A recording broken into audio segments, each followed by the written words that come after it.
Le point de départ aujourd'hui, c'est un lieu que tous les Montréalais de l'Est connaissent par cœur, la place Versailles. Ah oui, Inauguré en 1963, c'était le tout premier centre commercial couvert de l'île. Vraiment un symbole d'une époque. tout à fait. Et aujourd'hui, ce symbole-là est sur le point de vivre une transformation, tellement radicale que le mot rénovation, ça ne suffit juste pas. On parle d'une métamorphose. C'est exactement ça. On ne change pas simplement la façade ou le plancher, on change l'ADN même du lieu. Pendant 60 ans, sa seule raison d'être, c'était le commerce. Oui, juste le magasinage. Exact. Et le projet qu'on a sous les yeux, lui propose de donner une nouvelle âme, une nouvelle fonction, celle d'un quartier où on vit, où on travaille, où on joue. C'est un changement de paradigme complet. Et justement, on a mis la main sur les détails du plan directeur qui va piloter cette immense transformation Sébusecteur sur 25 ans. C'est un document qui expose une vision, je dirais, incroyablement ambitieuse pour tout le site. On va se plonger là-dedans. Notre objectif, c'est de décortiquer comment un îlot de chaleur de 17 hectares, une vraie mer de béton et le stationnement, peut devenir un milieu de vie mixte et durable. On va analyser les chiffres, c'est sûr, mais surtout les idées derrière les chiffres. On va explorer les impacts sociaux, les défis d'un projet de cette envergure qui est propulsé par deux des plus grandes forces de notre époque, la crise du logement et l'urgence climatique. Alors, pour commencer, il faut saisir l'échelle du projet. Parce que c'est ce qui frappe en premier. On parle de 2,2 milliards de dollars. C'est colossal. Et si pas un projet de 2 ou 3 ans, le plan s'échelonne jusqu'en 2051. C'est un engagement sur une génération. Une génération complète. Ce qui me fascine, c'est l'approche progressive. Pas de démolition brutale, pas de table rase. La transformation va se faire par phase pour, et je cite, préserver la vitalité économique du site. Et ça, c'est un point clé. L'idée de faire une sorte de chirurgie urbaine pour ne pas tuer l'activité économique, c'est la bonne approche, en théorie. En théorie. Raser un centre d'achat d'un seul coup, ça créerait un vide économique et social pendant des années. Le défi, par contre, ce sera de gérer un chantier permanent pendant 25 ans, sans que les commerçants et les premiers résidents se sentent comme s'ils vivaient dans une zone de construction perpétuelle. C'est un très bon point. L'exécution va être un vrai casse-tête. Exactement. La vision est élégante, mais la mise en œuvre... Mais ça rend aussi le projet très concret. La première phase est prévue pour 2026, bientôt. Et elle commence pas au cœur du centre commercial, mais sur cet immense stationnement de surface au nord-est. On s'attaque donc d'abord à la verrue, à cette mer d'asphalte. C'est ça. Et qui dit chantier de 2,2 milliards dit une armée de travailleurs. On parle de milliers d'emplois dans la construction. Bon, ça, c'est la base. Mais ce qui est plus malin, je trouve, c'est de déjà penser à l'après, avec des espaces de bureaux intégrés pour créer un bassin d'emplois locaux à long terme. Et pour y arriver, tout repose sur un concept fondamental. La densification. La densification verticale. Au lieu de s'étaler, on construit en hauteur. Ça peut paraître une décision purement architecturale, mais les implications sont profondes. Tant sur le plan écologique que social, j'imagine. Précisément, en misant sur la hauteur, on accomplit quelque chose de quasi magique en urbanisme. On libère le sol. D'accord, donc on libère tout cet espace au sol en construisant des tours. L'idée est géniale, surtout quand on connaît le secteur. Mais concrètement, qu'est-ce qu'on fait de tout cet espace qu'on récupère? On y met ce qui manque le plus cruellement dans ce coin de la ville, de la verdure, des espaces publics. Ah, C'est un échange direct. On troque l'étalement horizontal pour la hauteur et l'asphalte pour des parcs. Le plan, c'est d'éliminer 4000 cases de stationnement en surface, 4000. pour les remplacer par des stationnements qui seront majoritairement souterrains.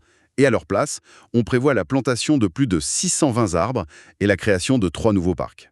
C'est une vraie opération de renaturalisation. Attends, je fais le calcul. Le plan dit que 10% de la superficie totale du site sera consacrée à des parcs publics. Ça représente 14 855 mètres carrés. C'est immense. C'est l'équivalent de plus de 2 terrains de football. Quand on pense qu'aujourd'hui c'est un océan d'asphalte où on cherche sa voiture en plein soleil en juillet, le contraste est saisissant. C'est une transformation de l'expérience même du lieu. On passe d'un non-lieu, un espace de transit purement fonctionnel, à un milieu de vie, un endroit où on peut flâner, se rencontrer, où les enfants peuvent jouer. C'est bien beau les parcs, mais qui va habiter là, dans ces nouvelles tours? On parle de combien de personnes? Et pour qui on construit au juste? Bon, le total prévu est de 5805 unités de logement. 5805? C'est énorme.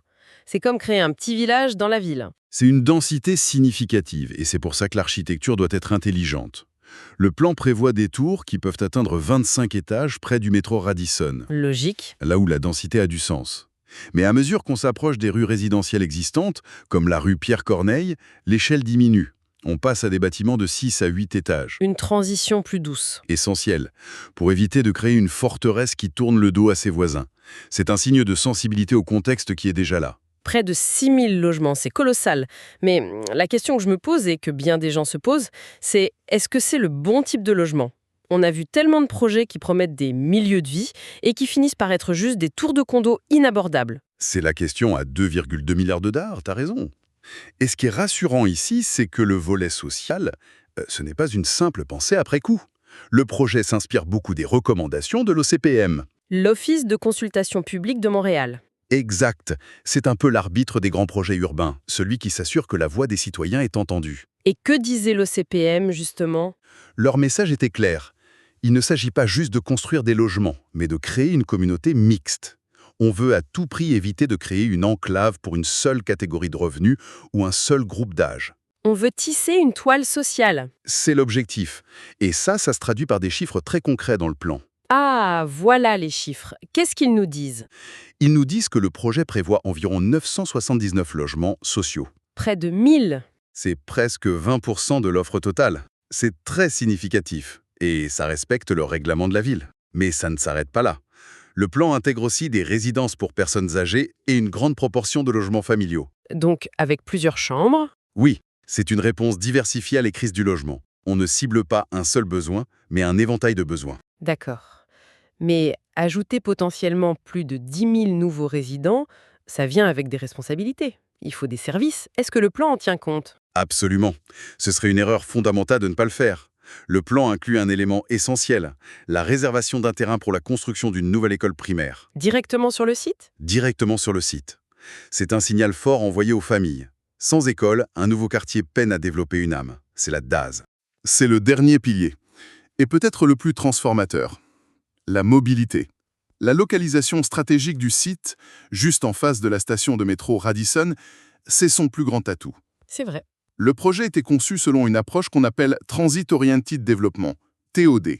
On entend beaucoup ce terme TOD, mais en pratique, ça veut dire quoi pour un résident? Ça veut dire qu'on conçoit le quartier pour que la vie sans voiture soit non seulement possible, mais qu'elle devienne l'option la plus simple, la plus agréable. Comment? Concrètement, ça se traduit par de nouvelles pistes cyclables sécurisées, des trottoirs larges, des chemins piétons qui relient directement les résidences au métro, au commerce, au parc. Le but est de rompre avec le modèle de la banlieue d'après-guerre où chaque foyer avait besoin de 2 voitures. C'est un changement de mentalité. Complètement. On propose un modèle où le métro, le vélo, la marche redeviennent les moyens de transport par défaut. C'est un quartier construit pour les gens, pas pour les voitures. Ou ça semble presque trop beau pour être vrai. Un projet d'une telle ampleur qui redessine un quartier entier, ça ne peut pas se faire sans friction. J'imagine que sur le terrain, ça grince un peu des dents. Inévitablement, les sources indiquent que certains résidents actuels expriment des inquiétudes. Ce sont les craintes classiques, mais tout à fait légitimes, face à la densification. La congestion routière. La congestion, oui, surtout pendant 25 ans de construction. Et l'ombre que les plus hautes tours pourraient projeter sur les bungalows voisins. Et comment le promoteur répond-il à ça? C'est là qu'on touche à la question cruciale de l'acceptabilité sociale. Un projet comme celui-ci ne peut pas s'être imposé. Il doit y avoir un dialogue. Et il y en a un. Apparemment. En réponse à ces préoccupations, il est noté que le promoteur a déjà ajusté ses plans pour réduire la hauteur des bâtiments en périphérie du site. Ça montre que le plan n'est pas coulé dans le béton, si on peut dire. Heureusement, La qualité d'un projet de cette taille se mesure aussi à sa capacité d'écoute. c'est un équilibre délicat.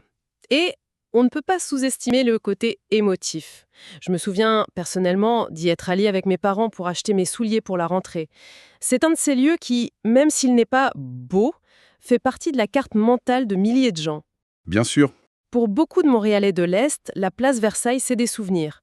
Comment est-ce qu'on gère cette nostalgie face à un projet qui est objectivement une immense amélioration?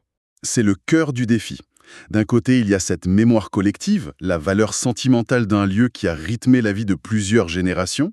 De l'autre, il y a l'urgence de créer un quartier résilient, adapté aux réalités de 2050.